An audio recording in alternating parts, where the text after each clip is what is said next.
Good morning students. BSc part first year में आज हम पढ़ने जा रहे हैं बंद ऊर्जा। तो बंद ऊर्जा के बारे में देख लेते हैं।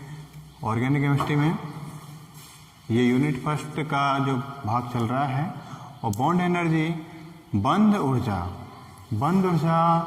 जो शब्द है वो हम देख पाए कि बॉन्ड एनर्जी बंद को तोड़ने या जोड़ने में जो ऊर्जा प्रयुक्त होती है या मुक्त होती है उसे बोलते हैं हम बंद ऊर्जा। तो हम देख लेते हैं किसी बंध के निर्माण में मुक्त हुई ऊर्जा, गौर करना, किसी बंध के निर्माण में मुक्त हुई ऊर्जा या किसी बंध को तोड़ने के लिए आवश्यक ऊर्जा को हम क्या बोलते हैं? बंद ऊर्जा कहते हैं। आपके राइट शॉर्ट नोट्स या क्वेश्चंस ऐसे आते हैं कि बंद ऊर्जा पर एक टिप्पणी लिखो, तो इस तरह आपका 2.5 नंबर का क्वेश्चन बन पाएगा।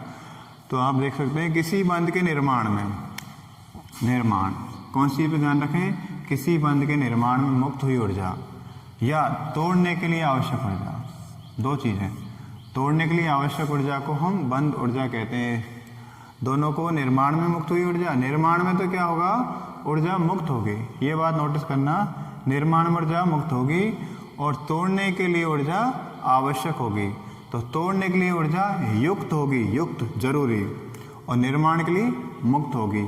तो बंध के निर्माण में मुक्त हुई ऊर्जा या बंध को तोड़ने के लिए प्रयुक्त हुई ऊर्जा या आवश्यक ऊर्जा को बोलते हैं बंध ऊर्जा। ठीक है, इसे हम बॉन्ड एनर्जी बोलते हैं। Types of bond energy, bond energy कितने प्रकार की होती है, बंध ऊर्जा कितने प्रकार हैं? बंध ऊर्जा मुख्य रूप से 2 प्रकार की होती है। Bond energy classified in 2 types.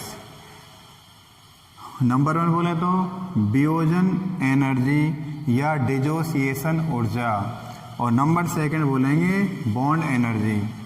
अब पहले हम बात कर लेते हैं डिसोसिएशन एनर्जी या वियोजन ऊर्जा की। वियोजन ऊर्जा को अंग्रेजी में डिसोसिएशन बोलते हैं। डिसोसिएशन एसोसिएशन का अपोजिट होता है। एसोसिएशन का मतलब जोड़ना और डिसोसिएशन का मतलब होता है तोड़ना। तो यहाँ पर डिसोसिएशन एनर्जी का जो पहला वर्ड, जो शब्द है वो डी से बन रहा है, स्टार्ट हो रहा है, इसलिए इसका जो सिंबल दे दिया है डी। तो गैसीय अवस्था में बंध को तोड़कर उदासीन मूलकों में वियोजित करने के लिए या तोड़ने के लिए जो आवश्यक ऊर्जा है उसे हम वियोजन ऊर्जा कहते हैं। देखो, बंध को तोड़ने के लिए जो ऊर्जा दी जाती है, जो आवश्यक ऊर्जा होती है, उसे हम क्या बोलेंगे? वियोजन ऊर्जा या डिसोसिएशन एनर्जी हम कहते हैं। इसे हम डिनोट करेंगे डीई। डी बोले तो डिसोसिएशन के लिए, ई बोले तो एनर्जी के लिए। इसे हम डीई से प्रदर्शित कर सकते हैं। राइट, नो प्रॉब्लम, इजी है। एग्जाम्पल इसमें देख लेंगे। H2 अणु के लिए डीई, मतलब जल के एक अणु के लिए डीई का मतलब हो गया डिसोसिएशन एनर्जी कितनी हो सकती है। तो जल का एक अणु देखते हैं हम। जल के अणु का फॉर्मूला HOH। आप गौर करना, यहां पर क्या हो रहा है? वियोजन। क्या हो रहा है यहाँ पर? वियोजन, मतलब जल का अणु टूट रहा है। जल के अणु में आप देख पा रहे हैं O और H के बिटवीन मैंने 2 यहाँ पर एरोज लगा दिए हैं, और एरोज आप देख सकते हैं, ये आधे सिर वाला घुमावदार तीर है और ये भी आधे सिर वाला घुमावदार तीर है।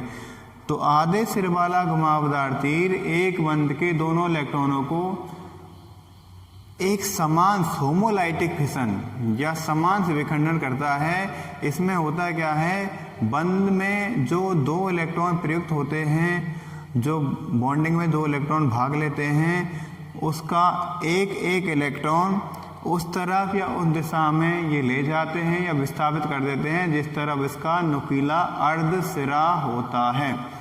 तो इसका नुकीला अर्ध सिरा देख पा रहे हैं आप, ऑक्सीजन पर है और एक हाइड्रोजन पर है। तो ऑक्सीजन पर क्या हो जाएगा, एक इलेक्ट्रॉन बॉन्ड का ऑक्सीजन पर जाएगा तो OH रेडिकल बन जाएगा। क्या बन जाएगा? OH मूलक, और दूसरा H मूलक बन जाएगा। तो इस तरह से OH के बिटवीन 2 इलेक्ट्रॉन थे और एक बंध था, और यहाँ पर इस बंध को तोड़ दिया आधे सिर वाले घुमावदार तीर ने OH रेडिकल और H रेडिकल के रूप में। और इस दौरान जो एनर्जी आवश्यक हुई वो कहलाई डिसोसिएशन एनर्जी, और इसके जो वैल्यू जो प्राप्त हुए वो थे 118 किलो कैलोरी पर मोल। इसका मतलब डिसोसिएशन एनर्जी का मान हुआ यहाँ पर 118 किलो कैलोरी प्रति मोल।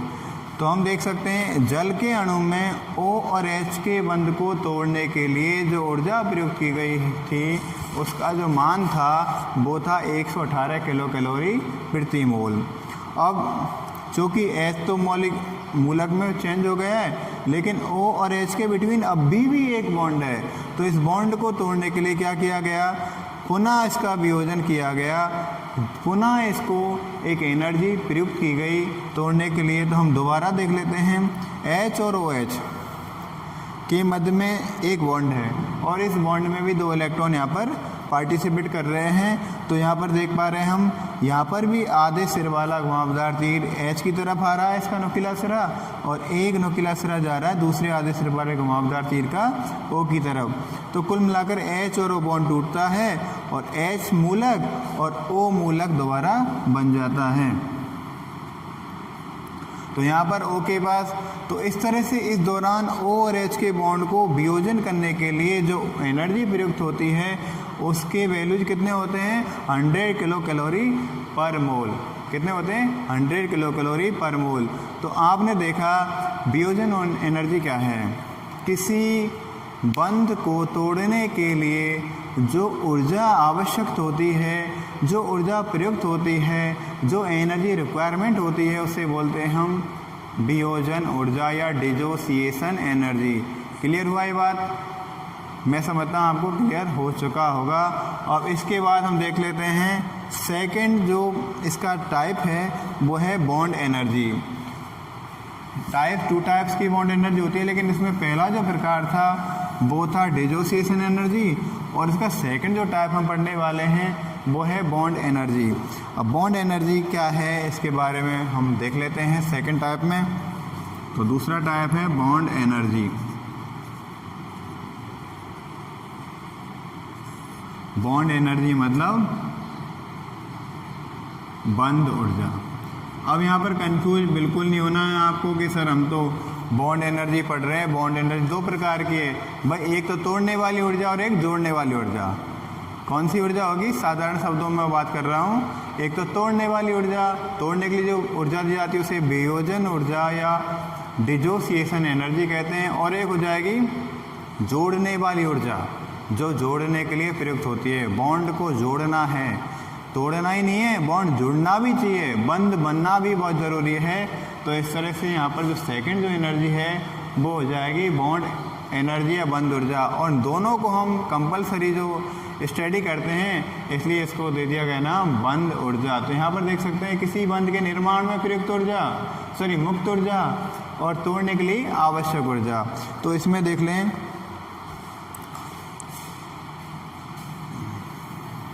परिभाषा, किसी क्या है, ये तो तोड़ने के लिए और ये हो जाएगी जोड़ने के लिए। तो किसी अणु के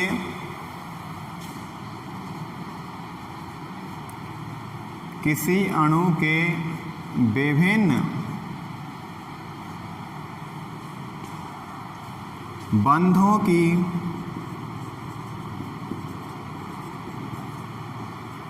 वियोजन ऊर्जाओं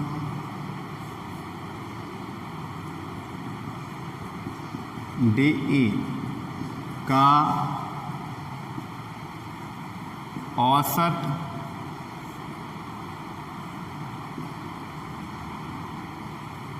बंध ऊर्जा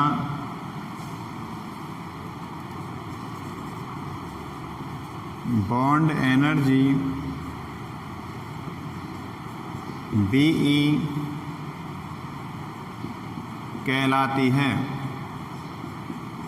क्या होगा, किसी अणु के विभिन्न बंधों की वियोजन ऊर्जाओं का average known as bond energy, या बंद ऊर्जा कहलाता है। अब हम इसका एक एग्जाम्पल इसी में देख लेते हैं, वियोजन एनर्जी देख लेते हैं। H2O की बॉन्ड एनर्जी, इसका कैलकुलेट करेंगे हम, क्या होगी। तो देखो H2O में जो बॉन्ड एनर्जी थी उसमें दो प्रकार के बॉन्ड वियोजित हुए। एक तो HO बॉन्ड हुआ था वियोजित, OH बॉन्ड वियोजित हुआ, उसमें 118 किलो कैलोरी प्रति मोल यहाँ पर एनर्जी प्रयुक्त हुई। और दूसरा था OH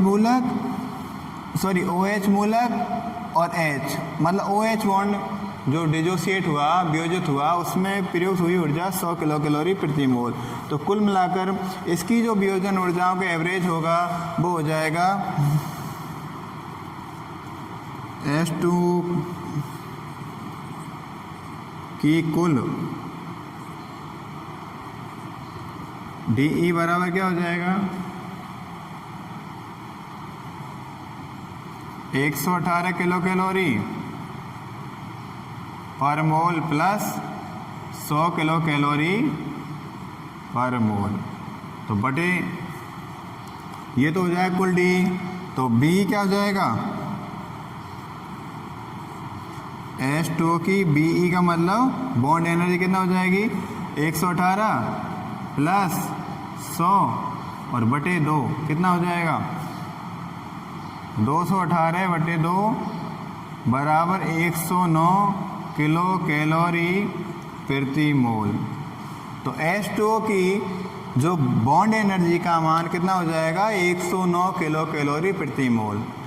हम देख सकते हैं यहाँ पर बॉन्ड एनर्जी क्या है, किसी अणु के विभिन्न बंधों की वियोजन ऊर्जाओं का जो एवरेज है, जो औसत है, उसको हम उसकी बॉन्ड एनर्जी या बंध ऊर्जा कहते हैं। क्लियर हो बात ये। इसका एक एग्जांपल और हम ले लेते हैं, वो मीथेन। एक एग्जांपल हम और ले लेते हैं, मीथेन CH4 में बॉन्ड एनर्जी।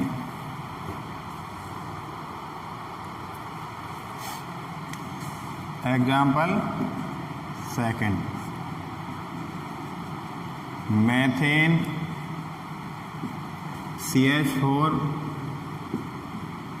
में बॉन्ड एनर्जी।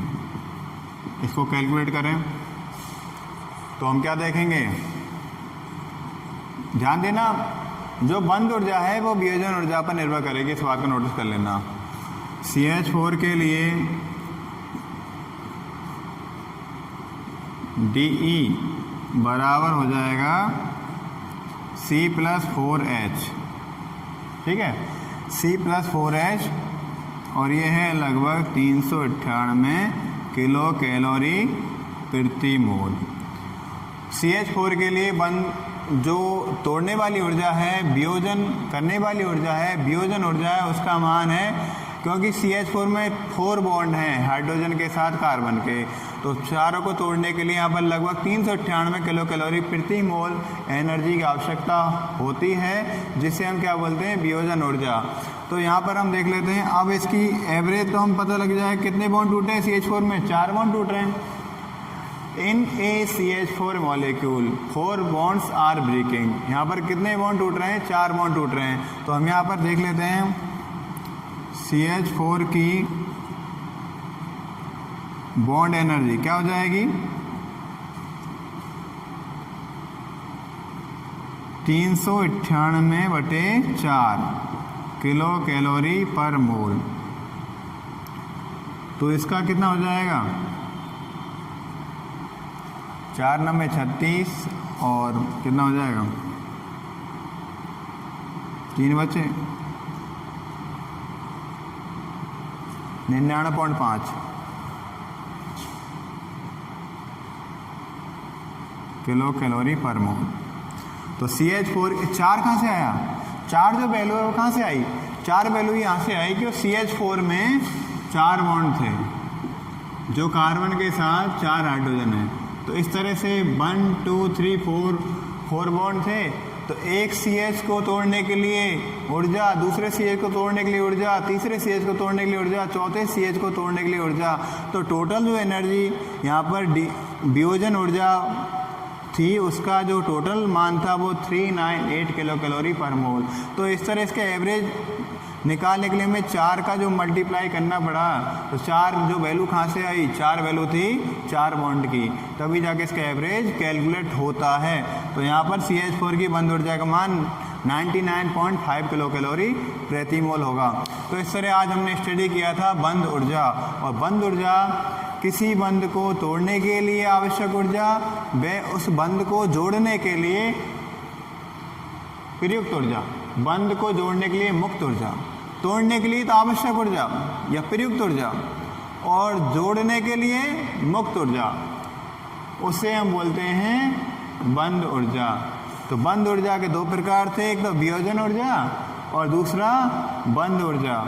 वियोजन ऊर्जा किसी बंध को, किसी अणु में किसी बंध को तोड़ने के लिए जो ऊर्जा प्रयुक्त होती है उसे वियोजन ऊर्जा बोलते हैं। और बंध ऊर्जा क्या था, किसी अणु के विभिन्न बंधों की वियोजन ऊर्जाओं का औसत क्या कहलाता है, बंध ऊर्जा। तो आज के लिए इतना ही काफ़ी। और हम कल जो नेक्स्ट जो क्लास में हम जो बात करने वाले हैं, factors affecting to bond energy, बंध ऊर्जा को कौन से कारक प्रभावित करते हैं। तब तक के लिए आप पढ़ते रहिए और आगे बढ़ते रहिए। ध्यान देना, कुछ किए बिना जय जयकार नहीं होती और कोशिश करने वालों की कभी हार नहीं होती। All the best. आप सेफ रहें, अच्छे रहें, स्वस्थ रहें और खिलते और महकते रहें। All the best. Thank you very much.